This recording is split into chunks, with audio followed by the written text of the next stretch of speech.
Welcome to Top Tier Outlook, everyone. Happy Sunday evening. Hope everyone's had a great weekend. A relaxing one after we saw the end of the month come and go, actually, without really any change to the overall plan for the year. I mean, the plan for the year is what? Prepare for what will likely be, again, tendencies and patterns. What will likely be a bullish 2024 with the elections. There's a bullish cycle when it comes to elections. We have a dovish pivot, which really, frankly, overshadows everything. And we certainly don't want to be bears when the Federal Reserve is preparing for rate cuts. And then I think probably take all that out off the table for a moment and just look at what we have on this chart. It's the daily time frame of the S&P 500, the daily time frame of the Nasdaq, the daily time frame of the Dow. And these three, the major averages, which are really the most connected because of their shared sector weighting, their components, the individual stocks, the individual sectors. Yeah, the order might be different and there might be more tech here and more financials there and more energies wherever. But at the end of the day, they do tend to move together. And these are all in uptrends. So whatever it may be that, as I like to call it, the pig in the head might be whispering in the back of our mind, let's just trade what we see. And right now what we have are uptrends. So we will continue to focus on these. One of the things that we've been talking about in the mastery a lot is, boring and bull riding. I did Friday's video on bull riding. Is bull riding boring? Well, we want to make it boring, and it depends on the bull. So let's talk about that a little bit here. The point of looking for excitement in the market is not at all the point, right? And let's talk about what we have this year so far. There are a few stocks that have had just bananas moves. I think Nvidia comes to mind. Now, look at this chart of GE, right? Just for a moment, let's kind of get a good glimpse of it, a little snapshot in your mind, and then take a look at Nvidia. Not terrible. I mean, it's kind of nicely organized. Pretty rapid ascent. It's a pretty rapid ascent. And then let's see, what's been also on a tear lately? Maybe coin. All of a sudden, everyone's interested in Bitcoin. BITO, everyone's all excited about this. SMCI, everyone's quite excited about this. And yet I will come back and say that if you're looking to grow an account, look, if you're looking for excitement, you want the stock du jour, whatever that move is right now, that's all that anyone can talk about, you might as well turn this off now. I'm going to absolutely waste your time. But if you're thinking to yourself, there's got to be a better way than hitching my wagon to horses that come out of nowhere, GE is the kind of stock that we want. I won't even knock Nvidia. We want things that are climbing steadily up the stairs, not leaping, right? And the reason I say that is if I need to base my account growth on something that's suddenly moving higher, right? Just suddenly we're just seeing something wake up, BITO, COIN. Something that's going to have probably a once in a stock lifetime, right? This stock's lifetime move from 300 to 905. I need to trade these kinds of things. I'm in big trouble because these are not frequent occurrences. These are not going to happen 20, 30, 50 times a year. Maybe this is it for SMCI, right? Maybe this is it for COIN. And I know you might, anyone who's interested in these things, no, to the moon, right? I get it. But it really is going to be things like GE, relatively boring things like GE, boring things like American Express that are going to grow an account. And I think that's where I really wanted to start off the conversation and say, look, I don't care what's gapping up this morning. I don't care what's at a higher high this morning. What I care about is what are those really boring uptrends that consistently trade back into their volatility zones. And then within a few days, make maybe a slightly higher high. I pay myself, they pull back again, and we just do it all over again. And a lot of folks may mistake those parabolic moves and those big jumps higher for trading, but I'll tell you, good trading, the kind that doesn't make it too. I mean, look, I'm going to be 53. It's not too bad. I don't color my hair. That's not too bad. If you're not looking to go gray and get a lot of wrinkles, I would say find the American Express, the GEs of the world, right? So that's something I wanted to mention the first few minutes of the show. Now, when I look at something like, and you might say, okay, Rob, well, I'm not in those right now. What do I do? And by the way, there's a few other ones like that. Chevron's is starting. It's in the early stages. You might say, okay, Rob, how do we find the next GE? How do we find that next stock that could stair step? Sure, it's really easy to find it once it's moving higher. Sometimes it's better, when that nice stair stepping has already begun. That cycle of up, pull back, new high, pull back, that's begun. But where do they start? And they start sometimes as innocently as Chevron finally getting above a 200 with the XLE starting to show signs of bullishness and crude oil also. This is a very early look at what could be one of those nice stair-stepping names. Now you might say, well, Rob, what's another example? Another example is back at the end of Q3 and going into Q4. So we're talking September, October. We started to add in financials. Now, no one was talking about financials in September. No one was talking about financials in October, really. But as we we're going through October, as we're going through Q4, we decided if we can see financials get above the 200, which is kind of back in early November, late October, it's kind of like what XLE looks like right now, right? It's kind of what CVX, Chevron looks like right now. And once we get that, then the alignment starts to become more appealing to a broader group of traders. So where we are in XLE now is sort of where we were in XLF back in October, November, right? So if we can recognize those early signs and then continue to recognize the trend, organizing and climbing the daily price movement range, that's exactly what we're looking for. I don't want anyone to think that we're chasing things at the highs, right? That's not it at all. And it really saddens me when I see traders thinking they've got to trade. I haven't put a single trade on in coin or BITO. I don't plan to either, right? I don't need to. I don't need to find things making big moves and being parabolic to grow an account. And that's really what all of us are looking to do. We're looking for home runs. No, we're looking for home runs because some people mistakenly think that you have to have 100%, 200%, 300% returns in a single name to grow an account. But what that ends up doing is you end up with kind of we call them the Dramamine P&L. It's up, it's down, it's up, it's down, and you need a Dramamine just to keep from getting seasick. So those are things that I want to, point out. Now, are there sectors that are absolutely poised for the probability of alignment? That's what I've been calling it a lot of. The probability of, or the alignment of probability.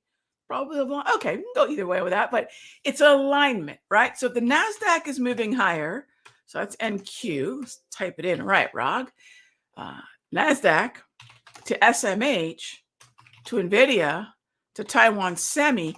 That's index sector stock alignment.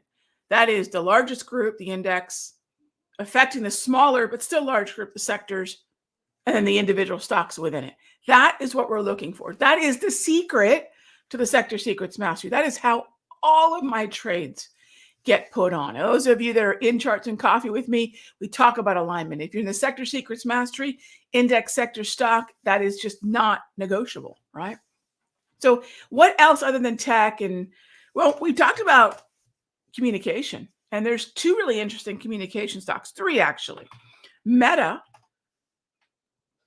is NASDAQ communications #1 weighted stock, Meta. Netflix has been another one. If you're wondering, what is XLC, Rob? That's the communications sector. It's the #2 weighted in the NASDAQ. So here's Netflix. And then the one that we're in the mastery is Disney. Disney's been great too. We've been in and out of Disney a couple of times. So we're going to continue to buy names that are strong, call them outperformers, call them best in breed, call them a ham sandwich. It doesn't matter. As long as the definition is the index is moving higher, the sector is moving higher, and these stocks are participating, in many ways carrying the load. And that's really what we want to look for, that kind of alignment. So if I head on over to financials, what's carrying the load? Berkshire, And this is where I say, please don't get the notion that, well, I'm going to pick a top and short it. If there is a path of least resistance, when the S&P is moving higher, when financials are moving higher, and JP Morgan, Bank of America, American Express is my favorite within it. When these are moving higher, just wait for the pullback. And remember that ultimately what picking a top in an uptrend is, and I try to keep this in mind too, it's a revenge trade. And the way that I know this is because if I were already long, right? I'm already long American Express. I'm long GE. I'm long a bunch of these things, right? That we're talking about here. When I'm long, the last thing I'm thinking about is where can I short it, right? Does everyone agree with me? Does everyone think about that for a moment? If you're already long in a dip, if you're already taking advantage of an uptrend, do you just wake up one morning and say, gosh, it's just gone too high. It's time for me to short it. Or when you've got skin in the game, when you've got long shares, long calls, some sort of bullish position, you just assume this thing go to the moon, right? So if you think about this and you're really honest with yourself, shorting into strength is a revenge trade, right? So if we can recognize the signs of this before it happens, we can recognize the signs of this before this happens, then hopefully we can not put the trade on because we recognize the fallacy in our thinking, right? And we just want to do something. So is GE in my longer term portfolio? No, it's in our swing trading. It's in our swing trading roster, Grace. So we're taking advantage of the daily time frame, sometimes the 1 hour, and buying the dip when it goes down into that daily price movement range. All right. Next, I have no wrinkles. Oh no, I think I do. I don't know. Maybe it's good lighting in here. I do. If I did some makeup, it probably wouldn't hurt. Oh yeah, they're there. Believe me.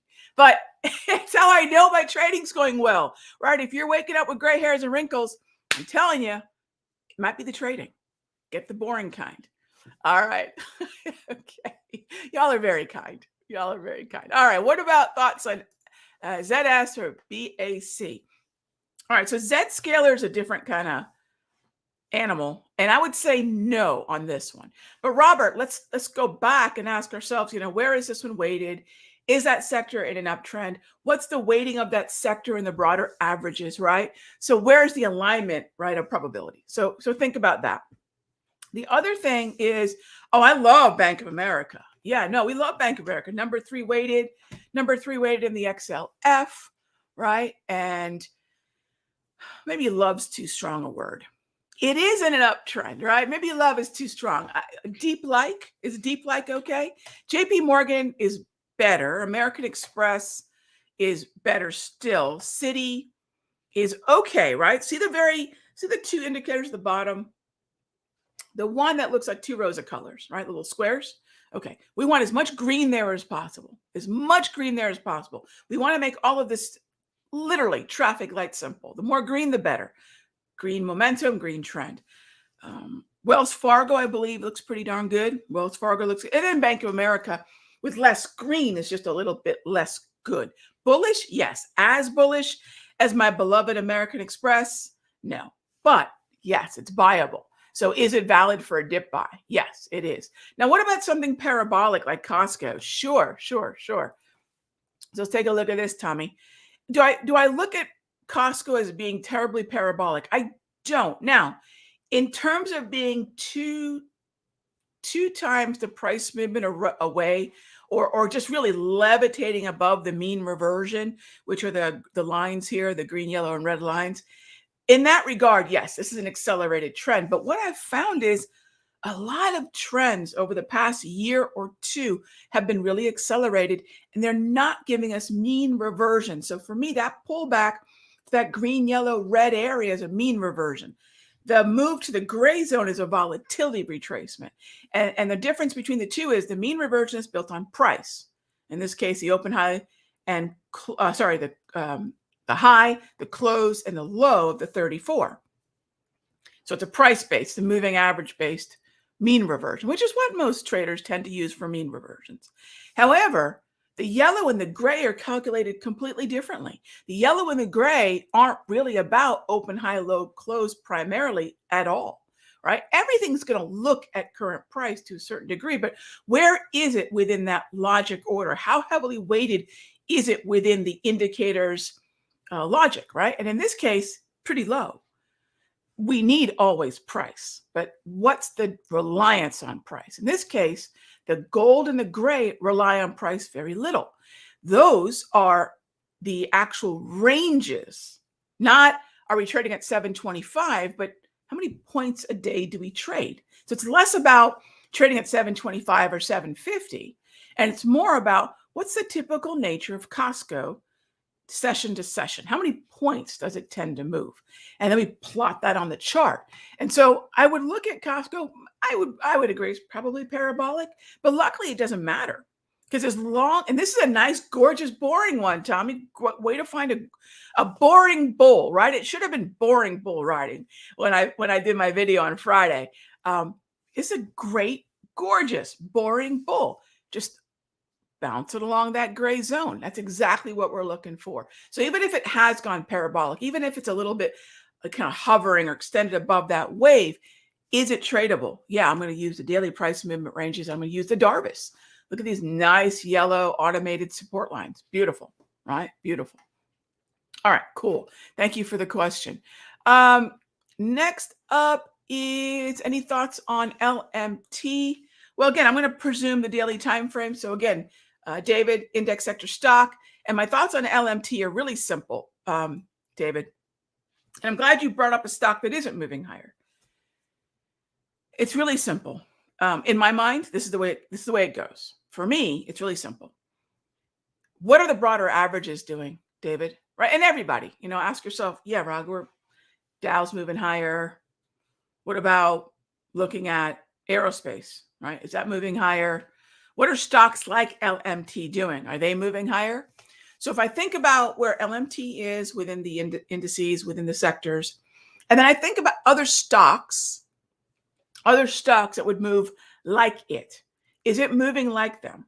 If the overall broader averages have a nice rising tide, my thought is this: of all the things that I could do, I'm not looking for a laggard, right? Although, admittedly, at some point, the rising tide does seem to lift all boats to a certain degree. But I don't want to look for laggards. A case in point, let's just look at LMT for a moment and Apple. I'll tell you the same thing with Apple. We're still punching up to higher highs in the NAS and the S&P. Look at Apple. It's a dumpster fire. This is where a lot of traders think, well, this is a good deal. This is not. There's a difference between it's on sale and it's not getting the memo. LMT is not getting the memo. Tesla, not getting the memo, although it may be a little bit better than Apple. But let's stick with Apple, not getting the memo. So when I see stocks that are not rising with their groups, I realize I probably want to leave them alone.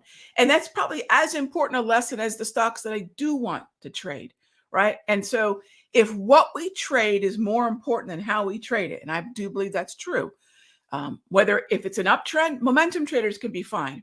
Exhaustion traders like myself can be fine. Traders of all sorts can be fine in the context of a healthy trend, right? But what we trade is more important than how we trade it, meaning that a lot of times the errors or the lack of performance in our trading does not come down to whether or not we put on the best trade possible, but do we do the best thing for the best stock? Right? What's that saying with people? Sometimes we say, I did the right thing, but I did it for the wrong person. Sometimes that stings, right? We go, I did the right thing, but for the wrong people or for the wrong thing. We can do that in our trading too. I can put on a strategy as well as I'm capable of putting it on. But if I did it in a place that doesn't have a probability of follow through, it's not going to serve me, right? So I hope that makes sense. And so LMT would be sort of in that place.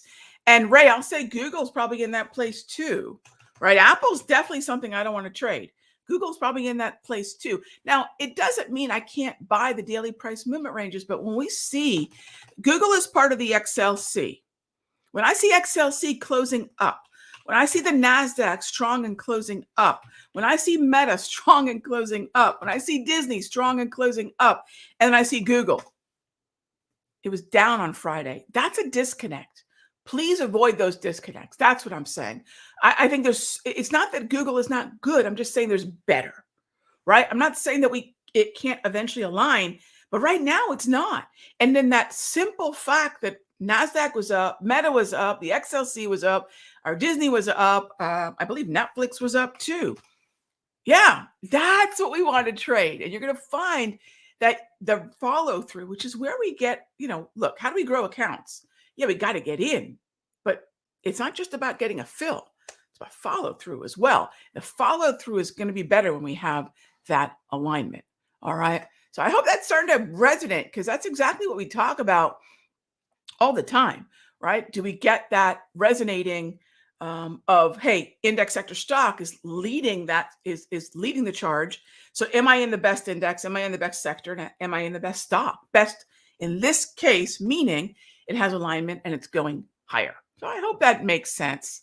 All right. So as always, gang, thank you so much for being here for the Top Tier Outlook, the Top Tier Outlook newsletter, which is going to deep dive this topic even more. We'll talk about the different, and again, if you're trading NVIDIA or not even NVIDIA, I think NVIDIA was fine in terms of a trend. I like SMH as a proxy for NVIDIA. So for those of you thinking, Rog, NVIDIA is a little spendy, what's another way to play NVIDIA? SMH. But if you're wondering, Rog, do I have to participate in this stuff? You really don't. I haven't put a single trade on here, and our accounts are growing just fine. I'm going to have the Countdown Trader. We'll have the February trades viz. So how do we do in the mastery? I don't mean a couple winners. I don't mean I'm going to show you my favorite 5 trades of the month. I'm going to show you what the account did. So we're going to have that available for y'all sometime this week. I got to sit down and cut the video, but that's what we're looking for, right? I'm not talking about greatest hits of my best trades from February. Who cares? Is the account up based on the trades we took in the mastery? That is it, right? Good, bad, and ugly. Do we have some losers? Oh gosh, yeah. The 2 most memorable ones, the most recent was Taiwan Semi, right? We got in. The journey to the target was untenable. We ended up with a paper cut. But this is what I tell my traders, even when we get stopped out sometimes, it's okay, number one, because we have other winners. But it means we have the discipline to say, look, do we trade it the right direction? Yes, we weren't trying to short this thing. And are we breaking any of our rules? Are we presenting disproportionate risk to our accounts? No. And those are things we have to ask ourselves. Not, am I trading the hot stock and where is it going to go? As if anyone knows, right? So when people ask, is this going to go higher? I don't know. I don't know, right? Nobody does. But what I can say is, where would I buy it from and what would my risk be? That is a trading question, right? Not, is such and such going to make a higher high, or where is the index going to be in 3 weeks? No, gang. Where can we buy this from and manage risk? That is a trading question. Anything else? It's just asking someone to guess on your behalf. Please, let's not do that, right? When you're in these talks with me, Top Tier Outlook, Charts and Coffee, let's think like traders do, right? Let's not think like TV watchers do, thinking that someone on television is going to tell you where the markets are going to be at the end of the year. All right, that's it, gang. That's it for our Sunday show. Thank you as always, and I will see you all tomorrow for Charts and Coffee.